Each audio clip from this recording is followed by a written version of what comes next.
Hey guys, my name is Megan. I have been working in game design independently now for about 5 years. I have absolutely no educational history in game design besides being infatuated with games when I was younger. This is not what I went to school for at all, but here I am now, 5 years later, making my very first YouTube video, so please bear with me. But I wanted to share a project I've been working on for about 2 years now. My goal with this video is to get out of my comfort zone, and with this game, to break the ceiling.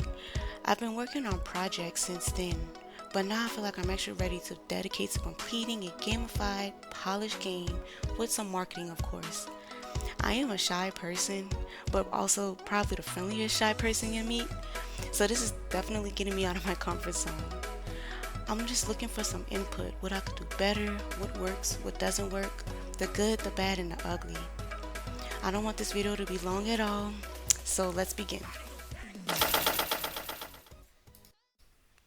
So the name of my game is Trick or Treat. It is a local multiplayer turn-based virtual board game based on trick or treating.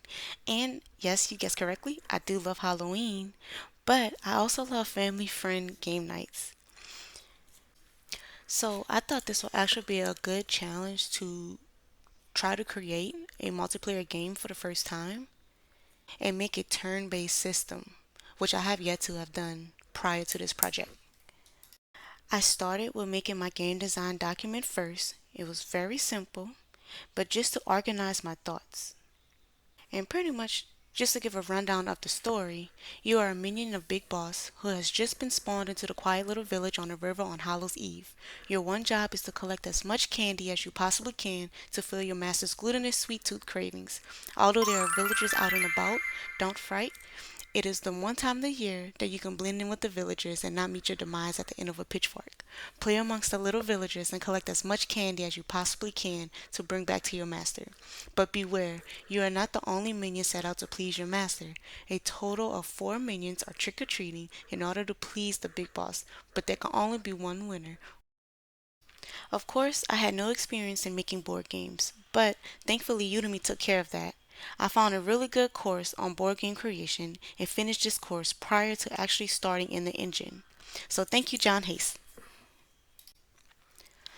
The first step was to put your idea onto paper and use it as a reference, and then to build your board game off of this. Second, I used this reference to create an actual prototype that could be printed out and actually played with friends. However, this was shortly after COVID, so I didn't get a chance to share this, but I was so proud of my prototype at this stage. Next, I needed art, and first on the list were my players. Now I have some knowledge in Blender 3D, but simply not enough to create my own game art for a full project.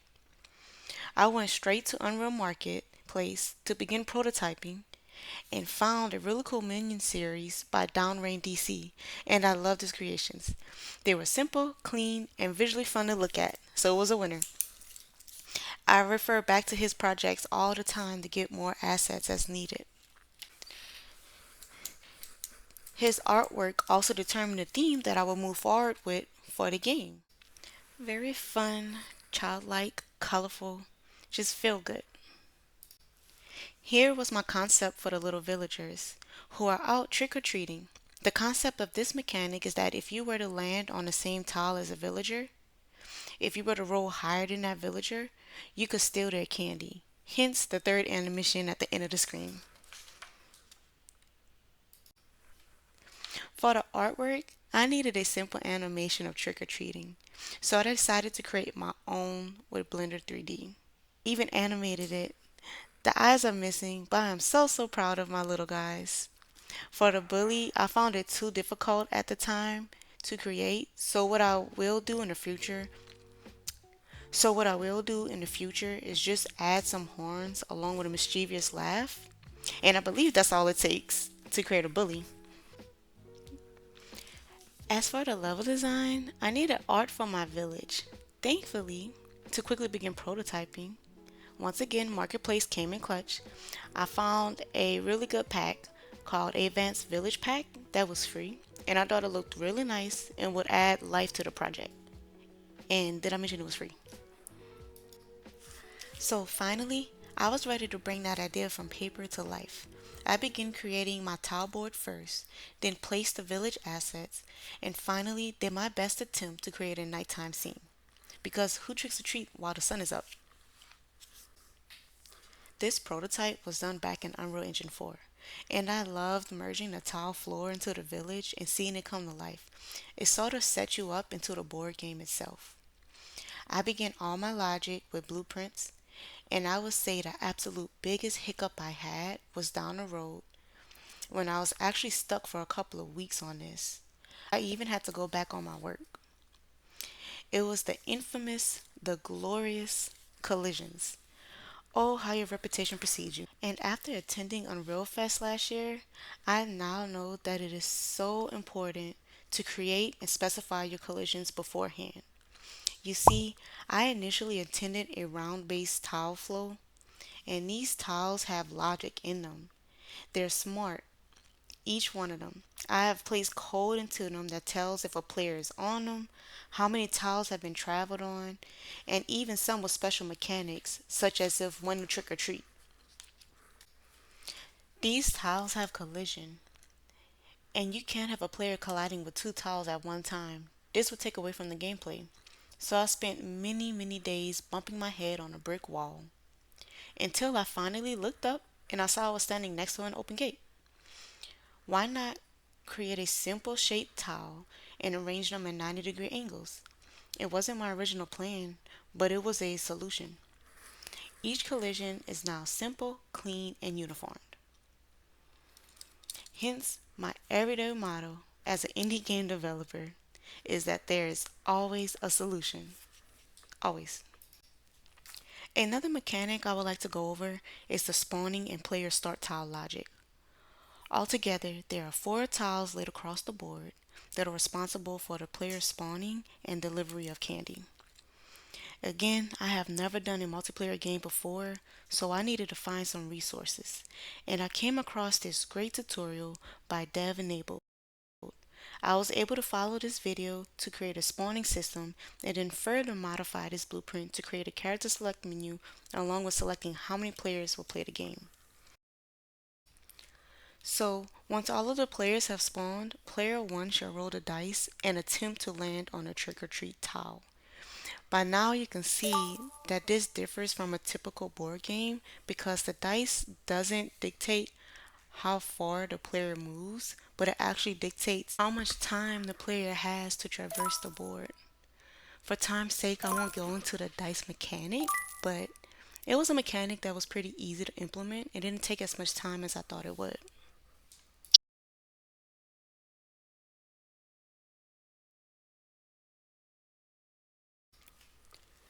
The treat mechanism works alongside a tile multiplier. This was a mechanic I added to encourage the player to traverse the board and is further reinforced by adding the audio that you hear every time a tile is crossed. After every fifth tile have been crossed or collided with, the multiplier goes up by 1 and doubles the amount of candy that you receive. I also attempted to make this visually pleasing by adding a visual of the multiplier on the door fronts. So you collect the candy, and I need to work on the particles here, and attempt to bring it back to your designated player start tile to deliver to Big Boss before it is stolen. This is where trick comes in. If an opposing player chooses trick on their turn, then all the players that are on the same color tile as that player will get a random amount of candy knocked off.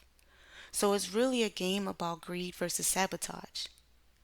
Now, I needed ways to add randomization to the game, a term I learned from my Udemy course. I did this by adding 1. The little villagers and bully, 2. The 4 special tiles that I'm about to get into, 3. Potentially adding pickups and obstacles across the board, 4. Allowing players to spawn sub minions to steal the active player's candy. And this is something that haven't been implemented yet. Now, what are these special tiles? These are the tiles at the end of each alley that covers a special event. I have 4 altogether. the graveyard, the lake, the witch, and the mansion.